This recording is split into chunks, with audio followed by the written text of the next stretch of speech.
What's up, guys? This is going to be an on-the-fly review of Star Wars Episode 9, Rise of Skywalker. Just saw it a couple days ago, and I need to review it for you guys. Haven't done a video in a while. We've been really busy with Christmas, as everyone could probably understand, and also I've been really sick, so I haven't been really motivated to do anything. Up here in Canada, we get the winter blues. I'm pumping this out to keep it consistent, to keep you guys happy, and to keep giving you content. Plus, I really want to talk about this. I'm going to make a sandwich, and I'm going to talk to you about Star Wars while I do it. Bread. Let me just get out of the way first that I liked the movie. It was fine. As a Star Wars fan, not a fanboy, but just a fan, I really enjoyed that I was sitting in the theater watching the new Star Wars movie. That you cannot deny. You're watching a new Star Wars movie, you're back in the universe, it's fun. Mayo. To fully understand how I feel about the movie, I think I need to get across what I didn't like about the movie, because what I did like about it was just the fact that it was a fun time and it was Star Wars. Let's get into some things that I didn't like about it, then maybe you can have a better understanding of what the movie might be like. A fair warning, this is a spoiler-filled video, so go away if you haven't seen the movie, or stick around if you don't really care. Yeah, let's throw some cucumbers on there, why not? That's expired. Today we're doing chicken.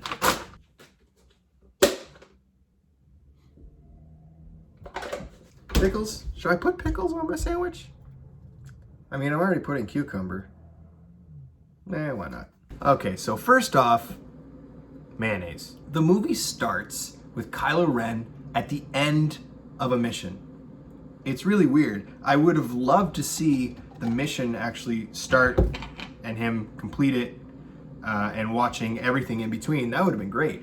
But we just get the end of it, which I think is really weird. It just felt really rushed and awkward to just throw us in at the end of what he was looking for. And then from then on, the first hour of the movie is kind of like a rapid fire montage of things that are happening and people going places. The first hour of the movie could have been taken and made a whole new movie on its own. Anyway, it felt like too much crammed into the beginning of this movie. And then from there, the entire movie is just a scavenger hunt to find this thing, to find the Emperor.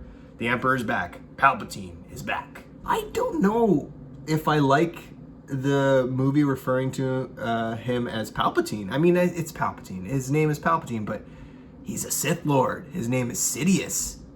Am I wrong?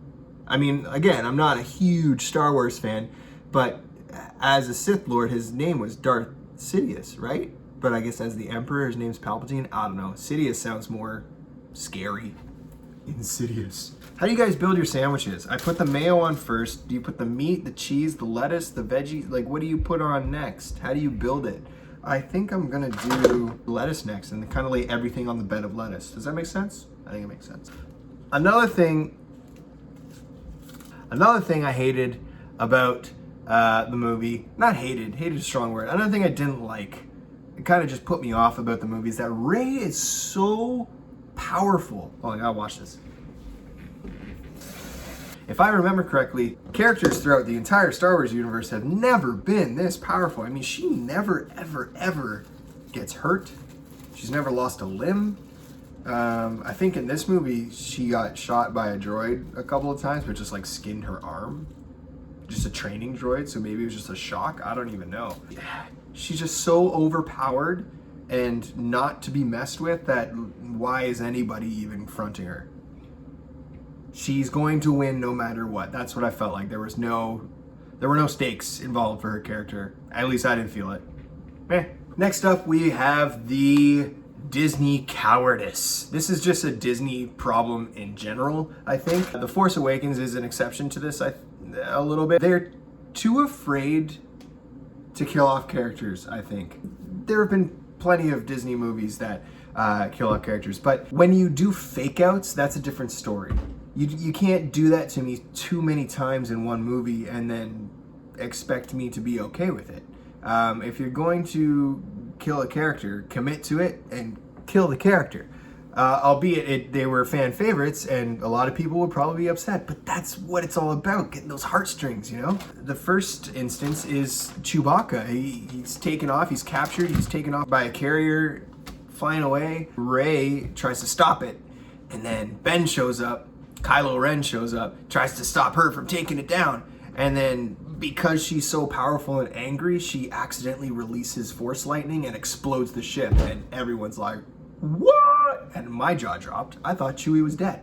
I thought Chewie had chewed his last adventure. Not even a scene later, we find out that wasn't the carrier he was on. He was actually on a different carrier. So, the next fake out wasn't really a death, but I mean, it might as well have been a death. C-3PO had to have his memory wiped of everything that's happened ever in every episode, and he's been in every episode. So it was really sad. It was really sad to have his memory wiped and him come back, a brand new droid, having to introduce himself to everyone again. But it's totally remedied by the end of the film. He gets his memory back, R2-D2 just pops it back in after we were already told that R2-D2 droids, or R2 droids, are not known for backing up memories or backing up information, which I think was stupid to begin with, but we were told that information, and then it happened. So everything's good, and C-3PO is all golden again. And then apart from that, Kylo Ren, Ben Solo, he dies and almost dies multiple times throughout this movie, and he eventually does die at the end after a silly circumstance. Leads me into my next point, which is the kiss. And those who have seen it know exactly what I'm talking about. So far, we've gotten awkward kisses throughout the series. Luke and Leia, obviously, the number one awkward kiss. And then we got Finn and Rose last movie, which was completely out of the blue and weird. Which they didn't really build upon at all in this movie. And at the end of this movie, we got, hold on, I'm gonna cut my tomato. We got Rey and Kylo Ren kissing. So stupid. My buddy tried to tell me that they've been hinting at it throughout the entire trilogy, and I disagree. Just because he showed up with his shirt off that one time and they have a connection doesn't mean there's a romantic connection between them. It did not feel like that at all. So Rey is laying there effectively dead. She just beat the Emperor and used all her Force power to beat him. So she dies. Ben, after coming back from another fake out death, he finds her laying there and he cries about it a little bit, but he uses the Force healing effect to bring her back to life, but in exchange for his own. But it doesn't happen immediately. He brings her back and she says, Ben, it's you, and he smiles, and then they kiss, and then he dies. It was really dumb. I didn't want a love story there, and it was so forced. Ugh. And finally, the last thing that really got to me was the fact that at the end of the movie, she goes back to Luke's little house that he grew up on. She's, reminiscing. She buries Luke and Leia's lightsaber. And then this old lady shows up. I don't know if that's a cameo of some sort. Let me know in the comments below if it is. But this old lady shows up and says, "Who are you?" And she says, "Rey." And the old lady says, "Rey who?" And she looks over. Rey looks over and sees Luke and Leia's Force ghost.